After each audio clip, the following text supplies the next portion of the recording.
Fala pessoal, muito boa noite, galera que está aqui comigo nessa nossa live. Eu tô aqui com a galera do YouTube, tô aqui com a galera no Instagram. Você que está no Instagram, quer me acompanhar? Eu estou no YouTube agora.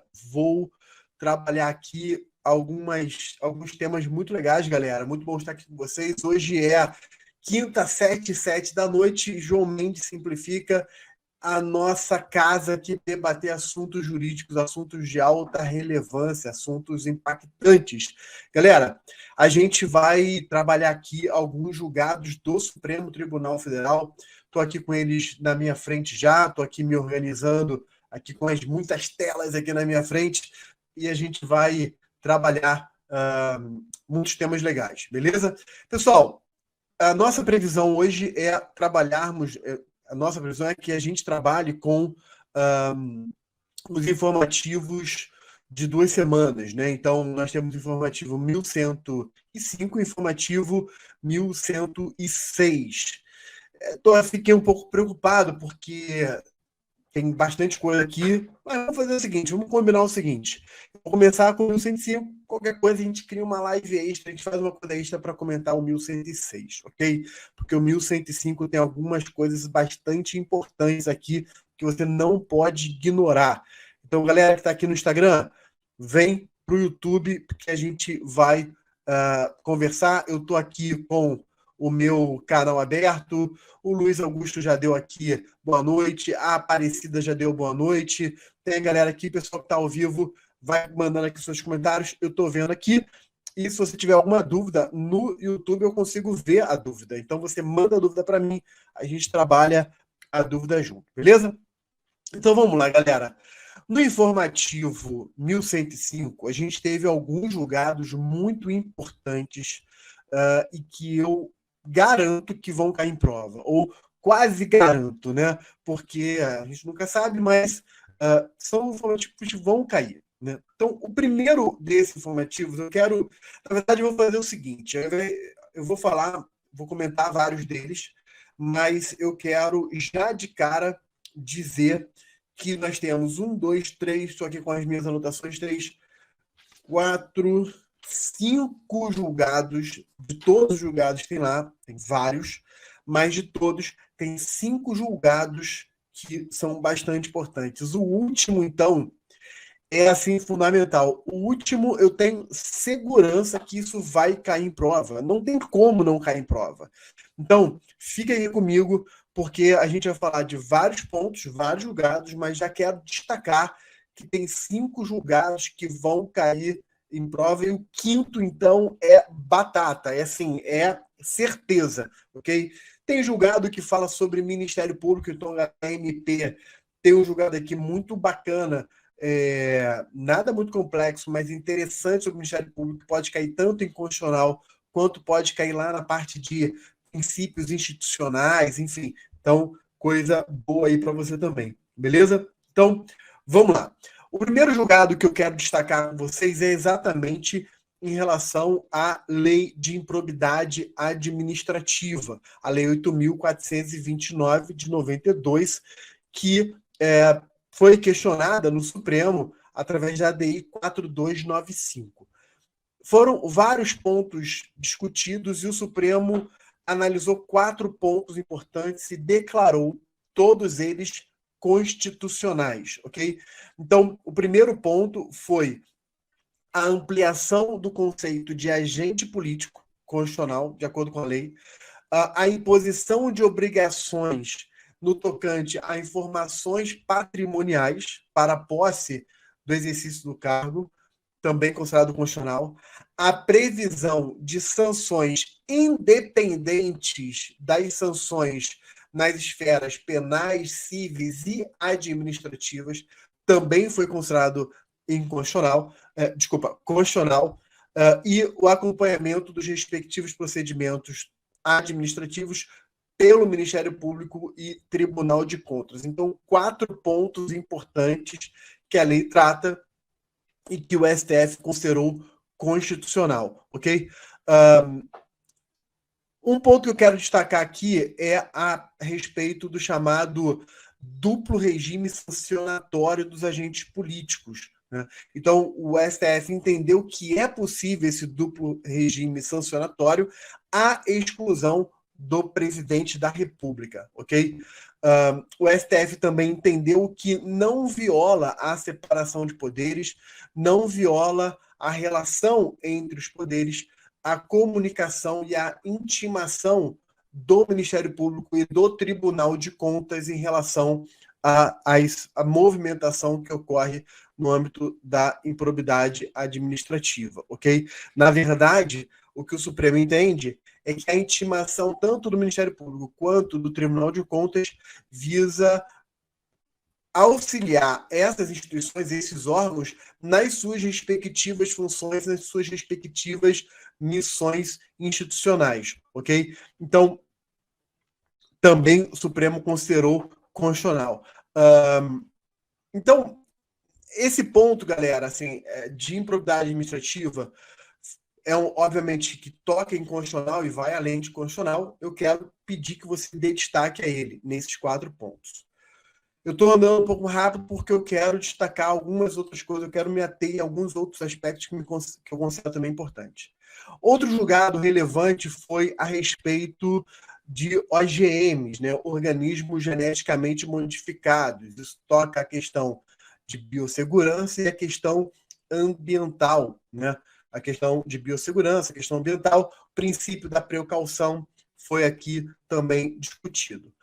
Um primeiro aspecto que é o propriamente constitucional, o tipicamente constitucional, de respeito à repartição de competências. Como a gente sabe, a competência para legislar a respeito de matéria ambiental é uma competência concorrente, o que significa dizer que a União, os estados e o Distrito Federal podem legislar sobre essa matéria. Cabe a gente entender rapidamente o que é competência concorrente. Diferente da competência privativa, em que só a União legisla, na competência concorrente, a União e os estados, juntamente com o DF, legislam. Só que a União faz normas gerais e os estados fazem normas suplementares, ok?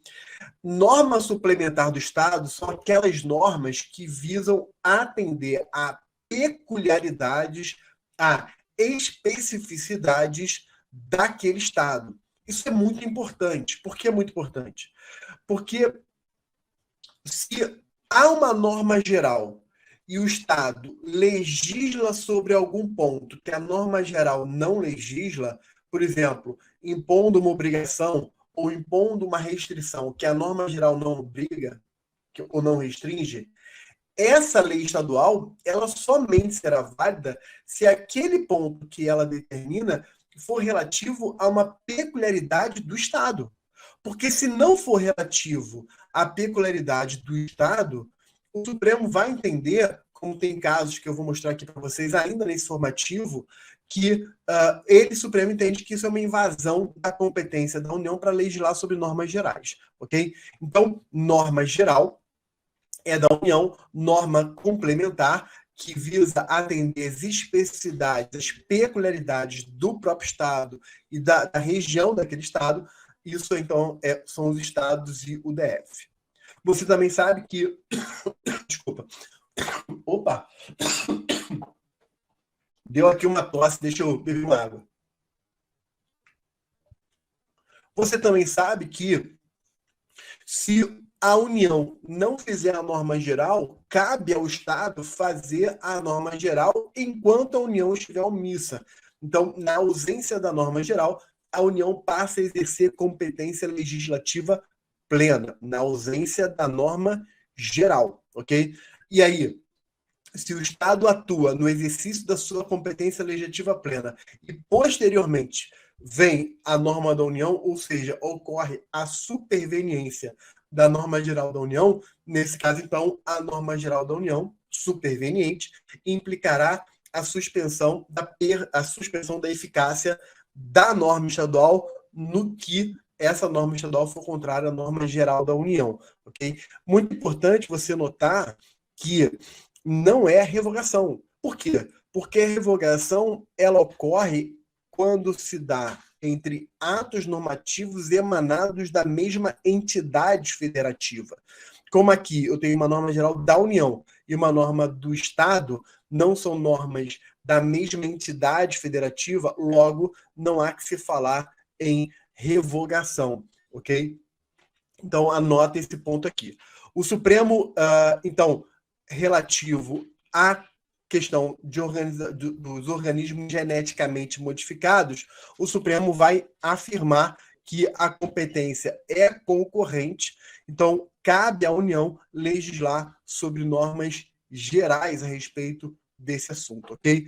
Porque o artigo 24, incisos 5, 6 e 13, trata ali de questão relativa à proteção do meio ambiente, produção, consumo e saúde pública. E quando você fala de organismos geneticamente modificados, né, que envolve toda a questão de biossegurança e proteção ambiental, nós temos aqui todos esses assuntos convergindo e todos eles são da competência da União, da competência geral da União, que é concorrente com os estados, ok? O Supremo vai, então, dizer que a vinculação do procedimento de licenciamento ambiental de organismo geneticamente modificado deve passar pelo crivo técnico da Comissão Técnica Nacional de Biossegurança, chamada CTN-Bio, e que isso não diz respeito ao sistema de proteção ambiental estabelecido pela Constituição, nem implica a redução no grau de tutela do meio ambiente, muito pelo contrário, reforça essa tutela. O Supremo vai afirmar também que não há, como se pretendeu, como se alegou, não há violação ao princípio democrático, uma vez que, no contexto da atuação desse órgão, dessa comissão, há a possibilidade e até mesmo o estímulo à realização de audiências públicas. E a audiência pública pode ocorrer tanto em atuações judiciais como não judiciais, como nesse caso aqui. As audiências públicas são dos instrumentos para a abertura do debate de modo a inserir a sociedade civil nas discussões. Esse é um processo de democratização que está dentro de um conceito da chamada democracia deliberativa. A ideia de democracia deliberativa ela é um avanço em relação à própria ideia de democracia participativa, que, por sua vez, vai além até da própria democracia representativa. Democracia representativa, como o próprio nome já indica, é aquela ideia de que nós elegemos representantes do povo para que eles, então, tomem as suas decisões em nome do povo. Democracia participativa, além do sistema de eleição, do sistema representativo, abre a possibilidade de manifestações formais do povo, tais como plebiscito, referendo, iniciativa popular de leis e algumas outras. Democracia deliberativa, talvez eu possa chamar de um plus, né? É um passo a mais em relação à própria democracia participativa. Por quê? Além da representatividade, além da participatividade do povo em alguns processos decisórios, a democracia deliberativa abre a participação do povo não apenas na tomada de algumas decisões, mas na própria deliberação para a tomada de decisões. Daí o nome democracia deliberativa. Dentro desse conceito, a gente pode incluir, como é o caso aqui, as audiências públicas, mas eu vou além.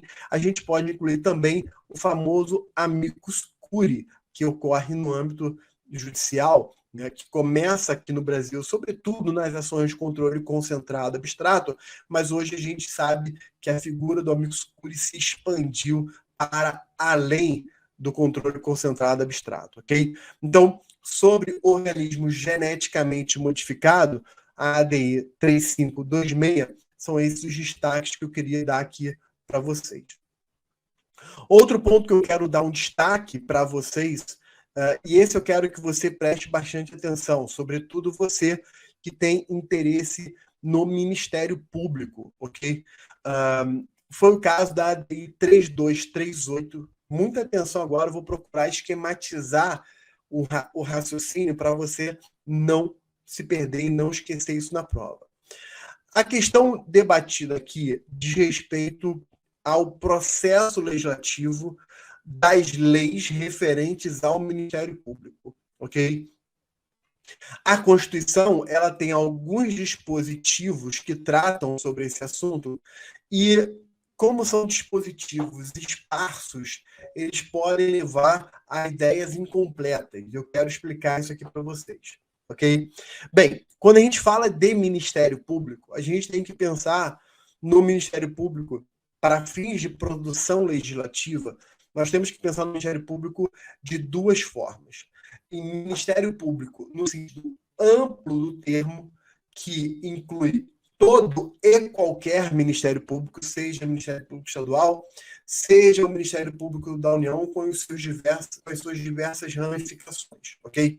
Então, quando eu olho para o Ministério Público na sua totalidade, a lei de regência, a lei que cuida do Ministério Público, a chamada Lei Orgânica Nacional do Ministério Público, é a Lei 8625 e é uma lei ordinária. Então, a lei que trata da totalidade do Ministério Público é a lei ordinária, a Lei 8625, ok? De 1993. No entanto, para além dessa previsão global do Ministério Público, a gente tem que olhar para as suas especificações. Então, nós temos, nesse caso, o Ministério Público Estadual e o Ministério Público da União. Eu sei que o Ministério Público da União, ele inclui o Ministério Público Federal, do Trabalho, Militar e o próprio Ministério Público do Distrito Federal, ok?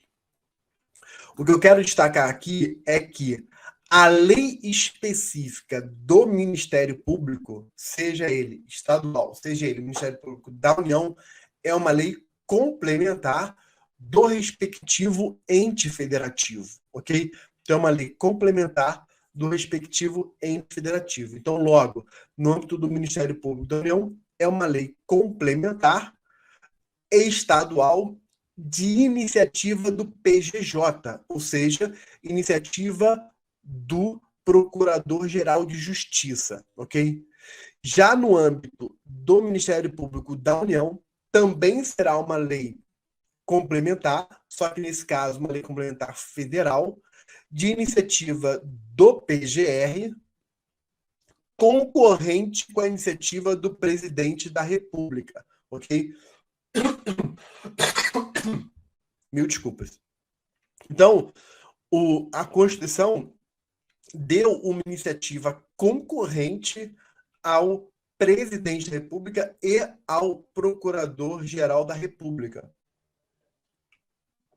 A gente sabe que o PGR, o Procurador-Geral da República, ele é o chefe do Ministério Público da União. Cabe aqui fazer uma observação para nós mostrarmos o seguinte, que no que toca o processo legislativo, alguns tipos de iniciativa diferentes. Quero destacar aquelas que são as mais importantes e as que mais caem em prova. Nós temos a chamada iniciativa geral. Na iniciativa geral, o tema não é especificado para a iniciativa de uma determinada autoridade ou de um determinado órgão. Por isso, o nome é chamado de iniciativa geral. No exato oposto da iniciativa geral, nós temos a iniciativa reservada. Ok?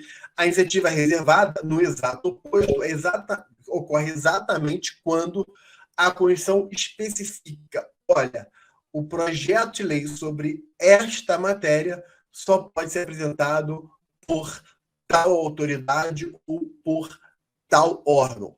Então, por exemplo, no artigo 61, parágrafo 1º, você vai encontrar uma lista de temas cuja iniciativa do processo legislativo é uma iniciativa reservada ao presidente da República. Ali estamos falando, na sua grande parte, na sua maior parte, na sua grande maioria, de temas de iniciativa reservada ao presidente da República. para dar um exemplo, ok? Por que isso é importante? Porque se a iniciativa for reservada para determinada autoridade ou determinado órgão, e porventura houver um processo legislativo cuja iniciativa não foi dessa autoridade, não foi desse órgão, estaremos diante de um vício de iniciativa que é um tipo de inconstitucionalidade, a chamada inconstitucionalidade formal. A inconstitucionalidade pode ser material, quando tem a ver com o conteúdo da norma, ou inconstitucionalidade formal, quando tem a ver com a produção da norma. Eu peço desculpa, pessoal. Então, inconstitucionalidade formal, inconstitucionalidade material. A inconstitucionalidade formal tem os seus subtipos, um deles exatamente quando o processo legislativo for violado, chamada inconstitucionalidade formal procedimental, e dentro dessa inconstitucionalidade formal procedimental, o vício de iniciativa é uma das suas possibilidades, ok? Então, entender as hipóteses em que a Constituição determina uma iniciativa reservada é muito importante. Quero fazer uma observação aqui que é a seguinte. No texto constitucional, as palavras privativa e exclusiva, elas podem significar coisas diferentes, sobretudo quando estivermos diante da repartição de competências federativas.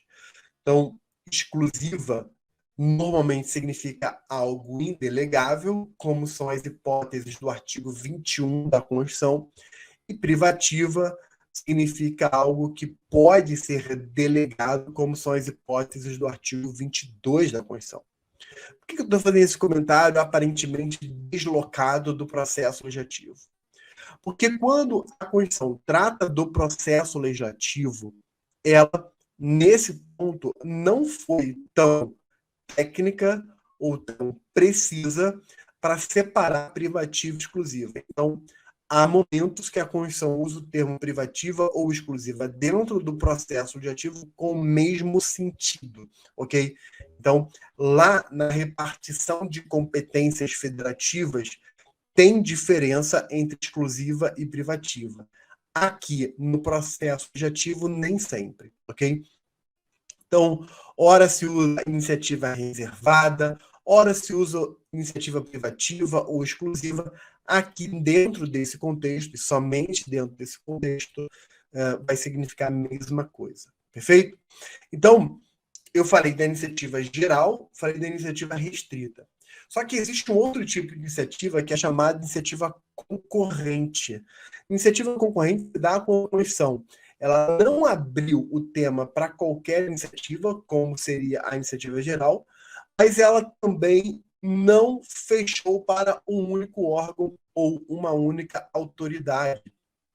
Na iniciativa concorrente, a Constituição ela deu essa iniciativa para um órgão ou outro, ou um órgão ou uma autoridade, como é exatamente o caso que ocorre aqui no Ministério Público, ok? Então,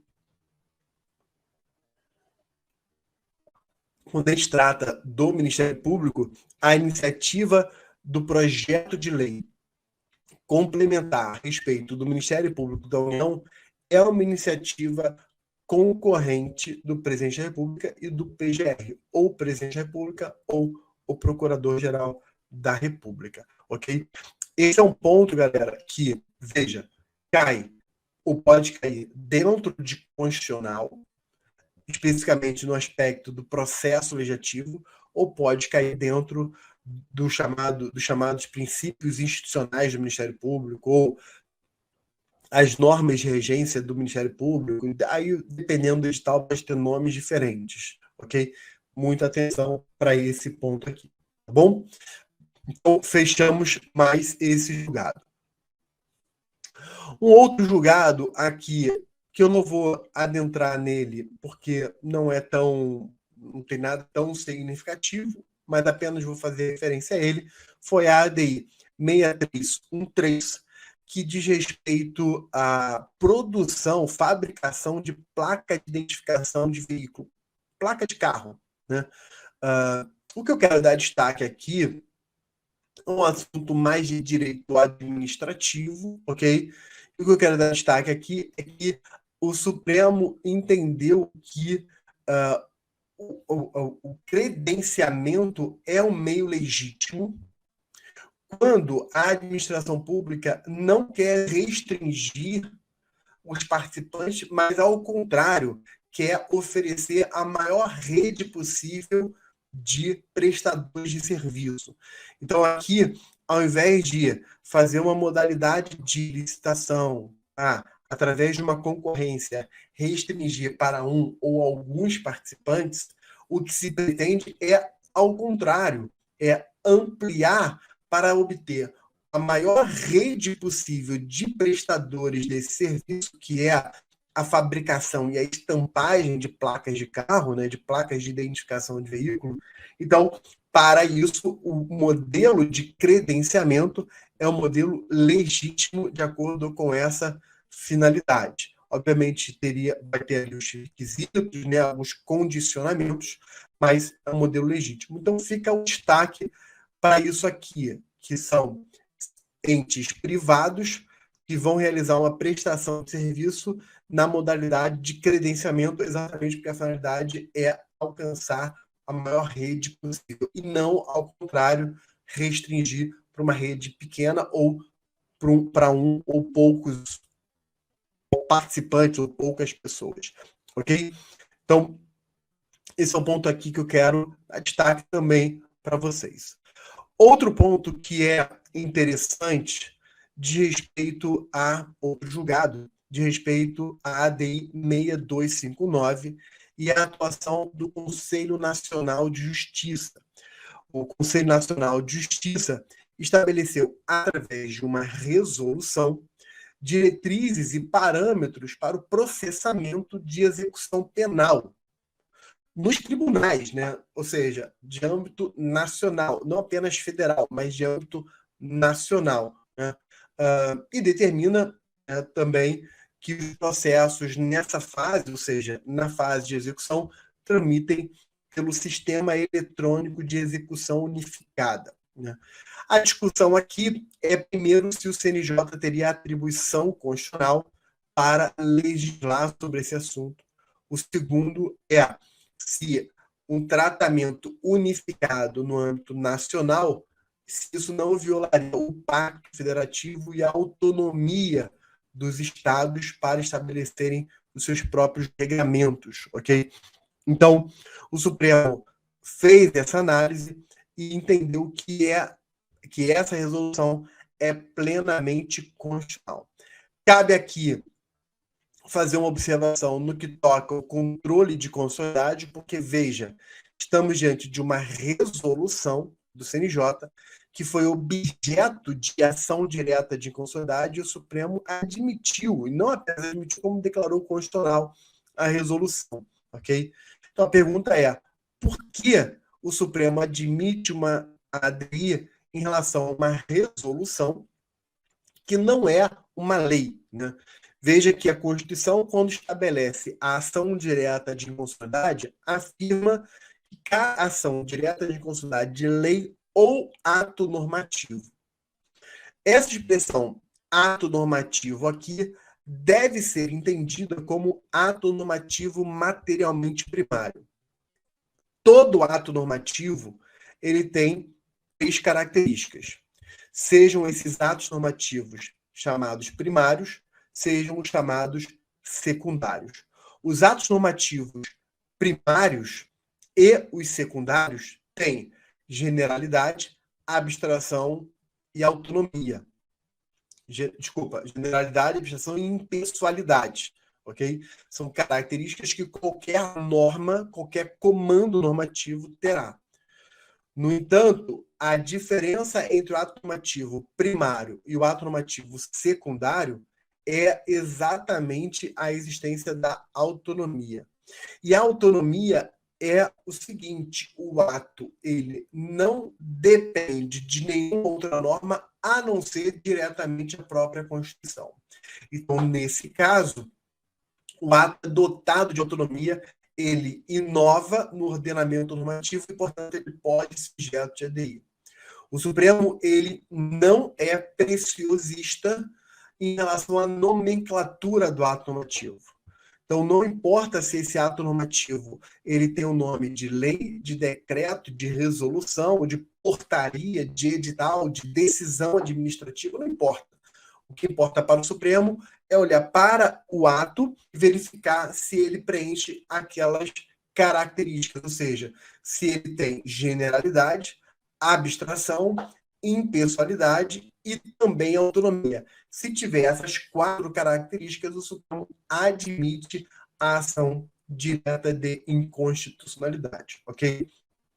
Como foi o caso aqui, então esse é um primeiro comentário importante a ser feito no que toca ao controle de constitucionalidade, beleza? No que toca ao controle de constitucionalidade.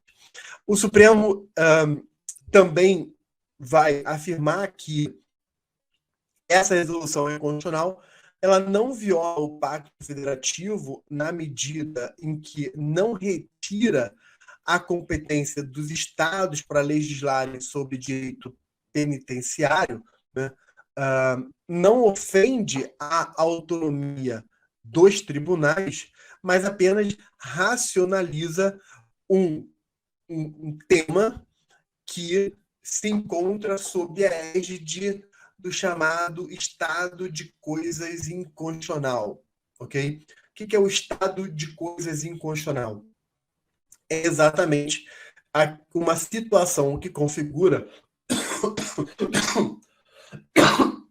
desculpa, que configura uma maciça, grave violação de direitos humanos. Ou seja, quando você verifica que, em determinado contexto da realidade social, aquele direito ou aquele grupo de pessoas encontra não uma ou outra violação, mas um conjunto de violações que se perpetuam no tempo sem nenhuma perspectiva de mudança, a gente passa a ter um estado de coisas, né? Ou seja, é o estado de toda a situação, não é uma violação. Não é o caso de ocorrer a violação dos direitos fundamentais da pessoa presa numa penitenciária ou numa situação específica. Não, é um estado generalizado de violação dos direitos fundamentais. Esse estado generalizado de violações graves, maciças de direitos fundamentais é o chamado estado de coisas inconstitucional. Então, diante dessa situação, o Supremo ele vai dizer o seguinte: olha, o que o CNJ procura fazer é criar uma racionalidade para um tema que se encontra sob a égide do Estado constitucional, o estado de coisas inconstitucional do sistema penitenciário brasileiro, ok? Então, plenamente constitucional a resolução do CNJ. Outro julgado, esse também me parece que vai cair em prova. Então, dos julgados que eu já falei até agora, o da lei de improbidade administrativa é fundamental. O do organismo geneticamente modificado é fundamental. Do Ministério Público também. Esse da execução penal também. O estado de coisas inconstitucional, que é o próximo, eu falei em relação ao sistema penitenciário, só que agora a gente vai falar estado de coisas inconstitucional em relação à população em situação de rua, os tradicionalmente chamado de moradores de rua, ok? O Supremo analisou uma ADPF a respeito desse assunto, né? Isso é bem interessante porque aqui se está diante de um estado de coisas inconstitucional na medida em que há um conjunto muito grande de pessoas em situação de rua com desrespeito a direitos fundamentais ou direitos humanos fundamentais básicos, né? Então veja que como eu vou questionar no âmbito do Supremo Tribunal Federal uma situação tal como essa, já que não é uma lei que viola a Constituição, nem é um ato do poder público específico que viola a Constituição, mas, na verdade, é um conjunto de omissões ou um conjunto de inações, né, ou falta de ações e omissões e até mesmo disposições não completas que configura toda a situação de inconstitucionalidade, né? E aí é interessante porque a ADPF passa a ser um instrumento bastante útil para o ataque ao estado de coisas inconstitucional, ok?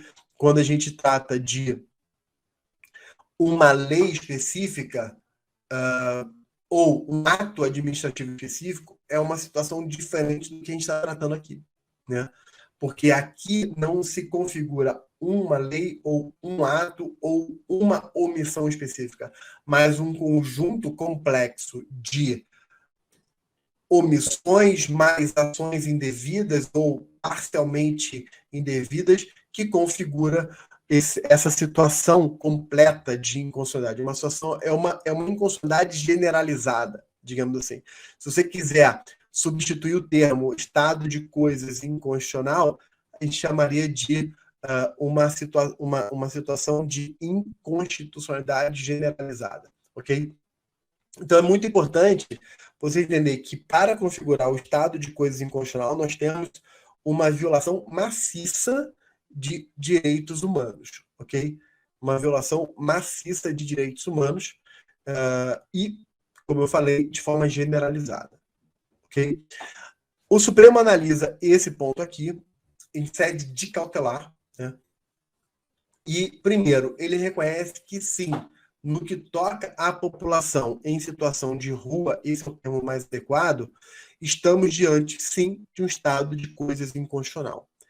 E, configurado esse estado, é legítima a intervenção do Poder Judiciário para mediar e promover esforços que visem combater estruturalmente esse estado de coisas inconstitucional. Ou seja, mediar esforços ou promover esforços que sejam esforços de enfrentamento, né, de combate ao estado de coisas inconstitucional. Beleza?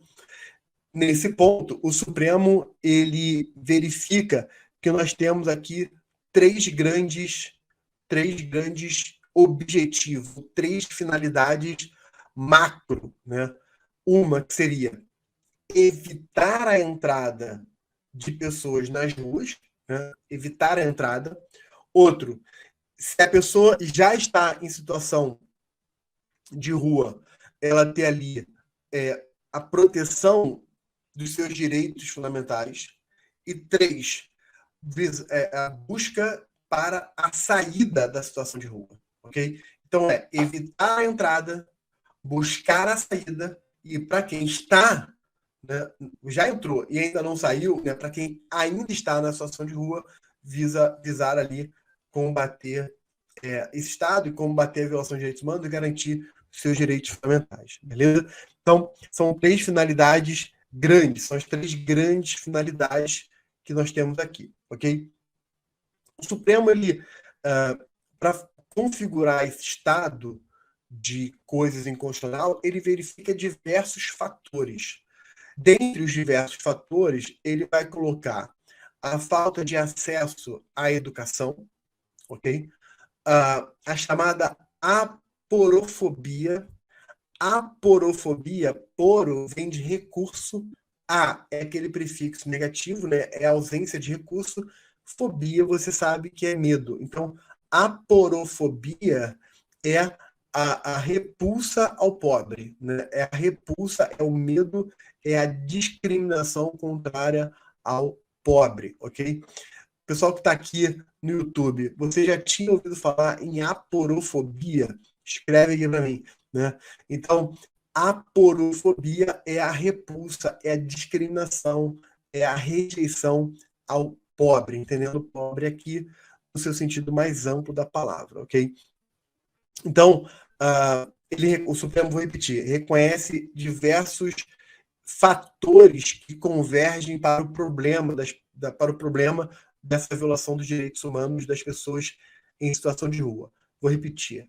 A ausência de acesso à educação, a aporofobia, né, que é essa discriminação, a falta de uma identidade, não apenas no sentido do registro civil, mas no sentido ainda mais amplo do que o do registro civil, né? A dificuldade de acesso ao direito fundamental à moradia, que talvez seja a primeira coisa que a gente pensa, né? Qual seria o principal direito fundamental violado da pessoa, né? Para além da dignidade humana? Seria exatamente a falta do direito à moradia, do direito fundamental à moradia, né? O Supremo verifica ainda que a presença tanto de atos comissivos quanto atos omissivos dos poderes públicos, mas também das pessoas privadas em relação a essa população, né? Tanto do poder público quanto das pessoas privadas.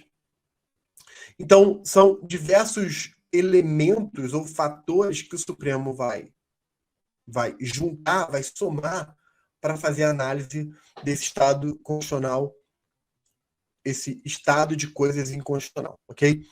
E aí o Supremo ele vai verificar que existe, no âmbito federal, existe um decreto, que é o decreto 7.053, decreto esse que institui a Política Nacional para a População em Situação de Rua, ok?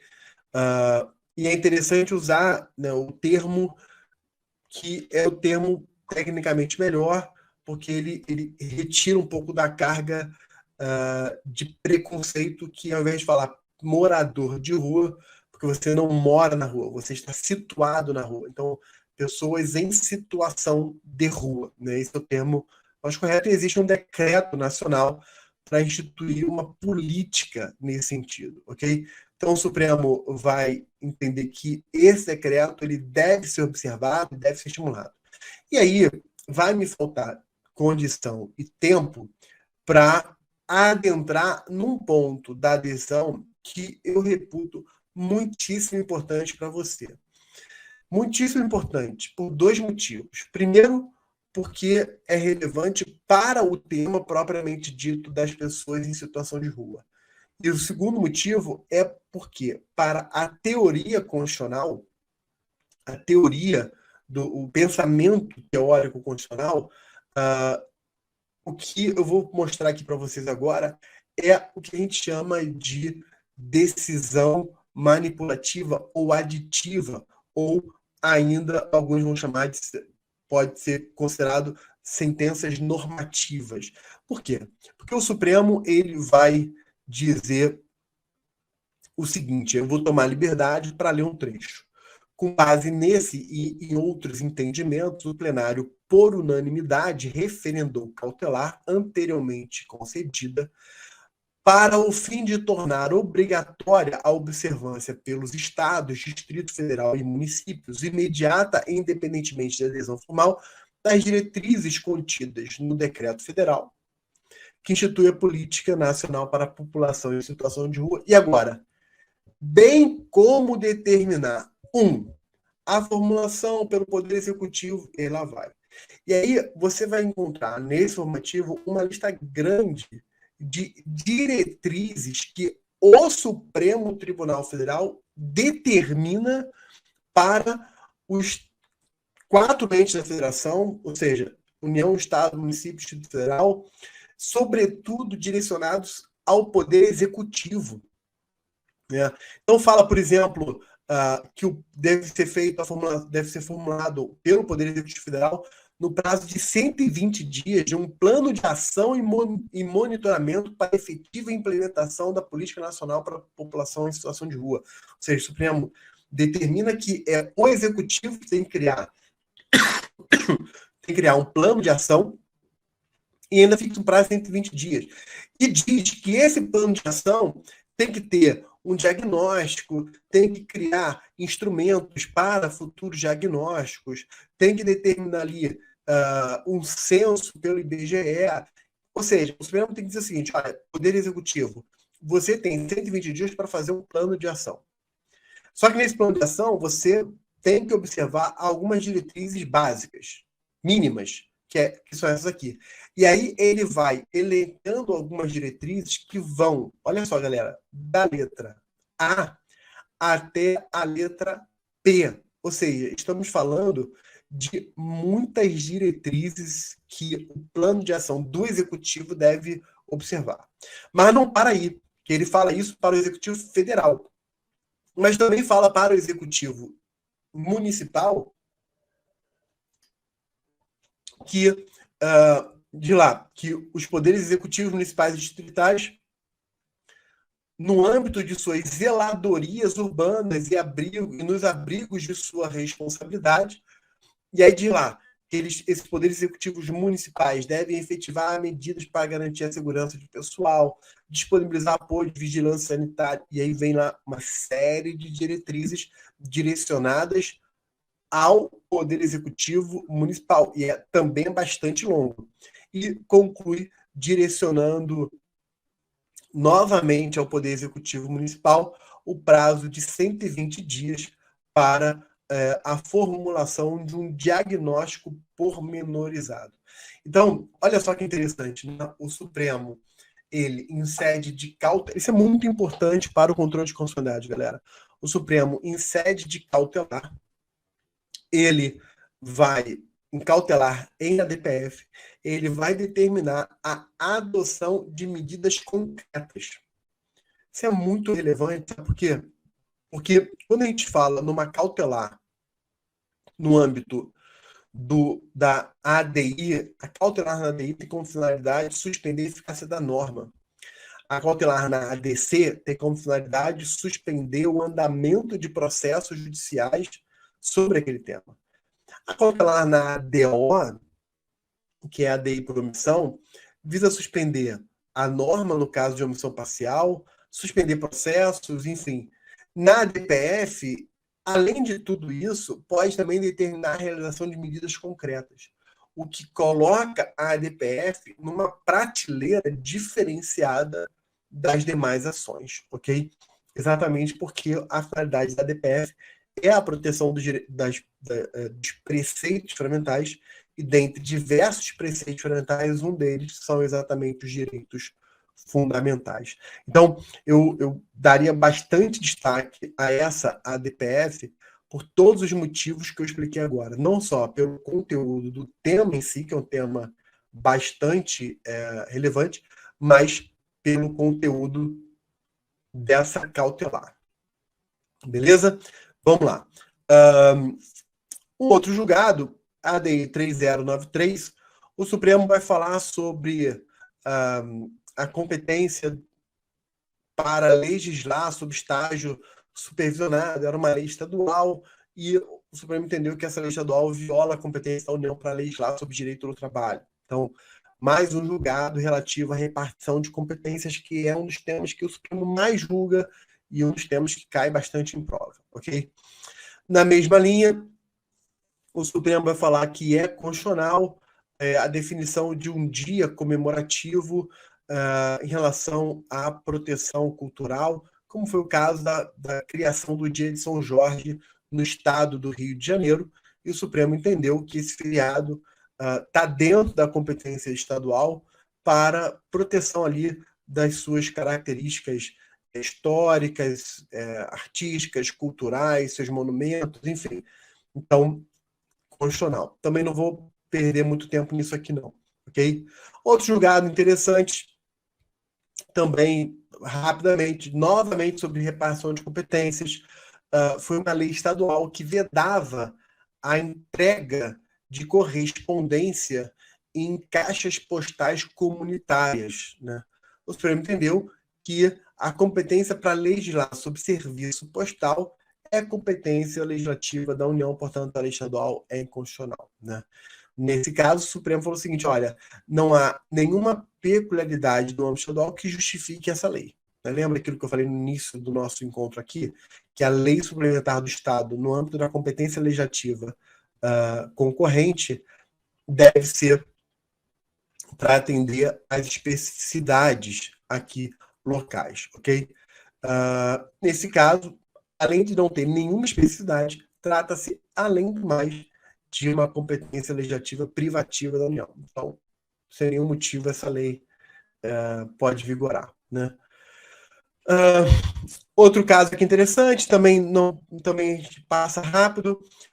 O Supremo entende que as guardas municipais, que as instituições, né, guardas municipais, são órgãos de segurança pública.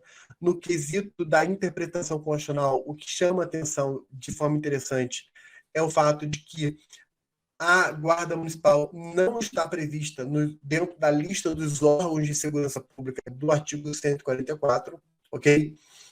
Então, o Supremo entende o seguinte, que a ausência topográfica, ou seja, o fato de a Guarda Municipal não estar situada no artigo 144, né, não está topograficamente localizada no 144, não muda o fato de ela ser um órgão de segurança pública, ok? Então, no quesito aí, interpretação constitucional, o Supremo ele vai relativizar a importância da situação topográfica dos dispositivos. Isso tem que ser entendido de uma forma contextualizada, ok?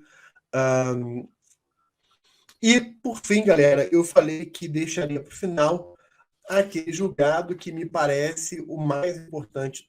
O mais importante não, né? Porque questão ali, a gente teve julgados aqui relativos a direitos fundamentais dos presos, né? A questão relativa à execução penal, bastante relevante. A questão das pessoas em situação de rua, também bastante relevante, direitos fundamentais. E essa outra, vou dar aqui o mesmo peso de importância, porque envolve direitos fundamentais, que é o entendimento que o Supremo firmou, a gente já sabia que essa é a direção, no sentido de que a legítima defesa da honra é inconstitucional, né? Então, no contexto dos crimes de feminicídio, né, ou de agressão contra a mulher, o argumento de que aquela prática ou de que aquela ação da pessoa, do homem, foi em legítima defesa da honra, esse argumento, o Supremo entendeu que é um argumento odioso, é um argumento desumano, é um argumento cruel. Então, diante disso, o Supremo entendeu que é inconstitucional a utilização desse argumento, ainda que ocorra no âmbito do júri. A gente sabe que, no âmbito do júri, há uma maior liberdade argumentativa, né? Mas o Supremo entende que essa liberdade argumentativa no âmbito do tribunal do júri não justifica a utilização desse argumento odioso, que é a legítima defesa da honra, porque é um argumento que visa transferir para a mulher vítima a culpa da agressão, né? Então, é um argumento odioso na linha do entendimento que o Supremo vai determinar, ok? O Supremo ele vai ainda avançar para dizer o seguinte, olha, a utilização desse argumento, né, da legítima defesa da honra é vedada, seja essa argumentação explícita ou implícita, né?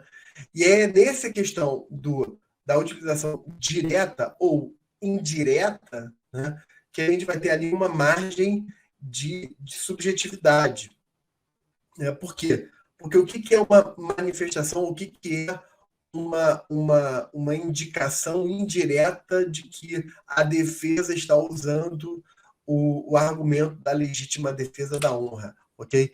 Mas é importante entender que a posição do Supremo foi de a gente tem que espancar qualquer dúvida, né? A gente tem que tirar qualquer dúvida, a gente tem que acabar, eliminar qualquer dúvida de que esse argumento poderia ser usado.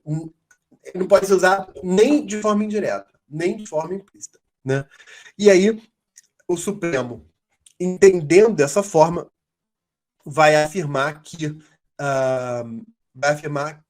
primeiro, é inconstitucional. Segundo, deve ser feita uma interpretação conforme a Constituição no Código Penal para excluir do Código Penal qualquer interpretação que legitime a legítima defesa da honra, ok? Então, a legítima defesa da honra, ela não pode ser colocada de forma interpretativa como um tipo de legítima defesa, ok? A gente sabe que a legítima defesa é uma causa de exclusão, é uma excludente, né? E essa excludente ela não pode computar a legítima defesa. Então, é uma interpretação conforme para excluir da interpretação da legítima defesa qualquer entendimento que leve à admissão direta ou indireta da legítima defesa da honra. Esse é o ponto aqui a ser utilizado, a ser entendido, beleza? Então, não pode, galera, nem a defesa, nem a defesa, nem a autoridade policial, nem a acusação, ou seja, nem o próprio juiz, de alguma forma, direta ou indiretamente, fazer qualquer referência à legítima defesa da honra, né? O Supremo entende que... deixa eu ver aqui, cadê? O Supremo entende ainda que essa vedação não fere a soberania do júri, inclusive se houver uma apelação que venha anular a absolvição que tenha sido fundada nesse quesito, essa anulação não viola a soberania do júri, ok? Então o Supremo foi bastante contundente na proteção da mulher e na repulsa a esse argumento. Fez sentido, galera? Bem, eu já tinha até antevisto... Desculpa. Já tinha até antevisto que a gente provavelmente não conseguiria entrar no informativo 1106. Nós ficamos só no informativo 1105. Mas está tudo bem. A gente vai ter a oportunidade de... esse programa que João Mendes simplifica, a gente vai continuar trabalhando esse programa aqui, a gente vai continuar trazendo julgados, informações, e o informativo 1106, que traz alguns pontos interessantes, ele vai ser analisado posteriormente. Beleza?